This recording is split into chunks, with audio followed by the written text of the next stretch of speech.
मनुष्य जीवन का अर्थ है कुछ होने की संभावना।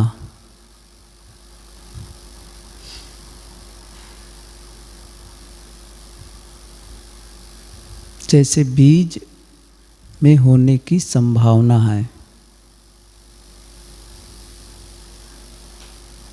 और यदि वह संभावना पूरी तरह से वास्तविकता में नहीं परिवर्तित हुआ, यही दुख का कारण है। दुख का कारण का मतलब है कि आप जो होना चाहते थे वह नहीं हो पाए।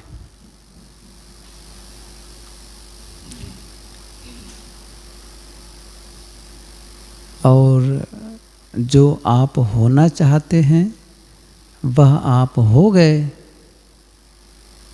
इसका मतलब है आप पूर्णता प्राप्त कर लिए।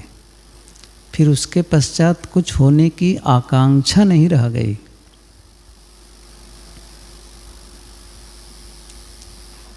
बीज पौधा बने, फूल खिले, तब तो ठीक है। और यदि ऐसा न हो पाए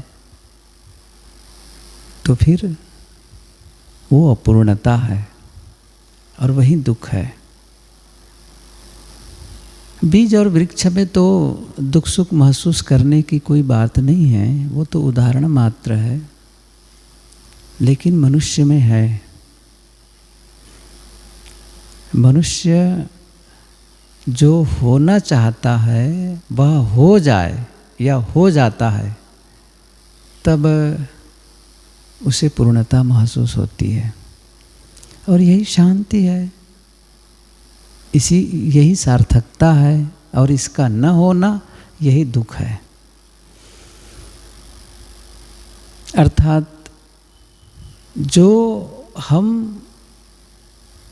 चाहते हैं जीवन में और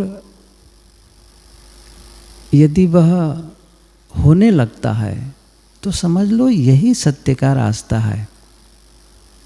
इसको मैं इस ढंग से कहूँ कि हम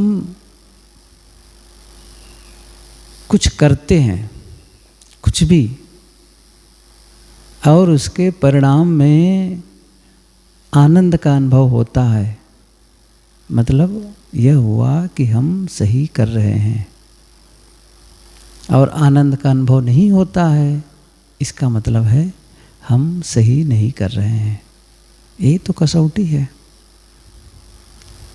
सत्य का रास्ता का मतलब जब आप चलें तो उसमें आनंद की अनुभूति हो। इसके विपरीत यदि दुख की अनुभूति हो रही है, अशांति की अनुभूति हो रही है, इसका मतलब सत्य का रास्ता नहीं है। हमारी साधना की भी यही कसौटी है कि जो कुछ भी मैं करता हूँ या करती हूँ, क्या इसके परिणाम में मुझे आनंद का अनुभव हो रहा है, शांति का अनुभव हो रहा है? ऐसा तो नहीं कोई तनाव, कोई दुख, कोई पीड़ा, मन में कोई टीस, कोई कमी की महसूसी, किसी प्रकार कोई दबाव, ऐसा तो नहीं है। यदि है तो फिर से उस पर विचार करने जैसी है। फिर से वापस आकर के वो देखने जैसी है कि क्या बात है, क्यों ऐसा हुआ, और उसे ठीक करना है।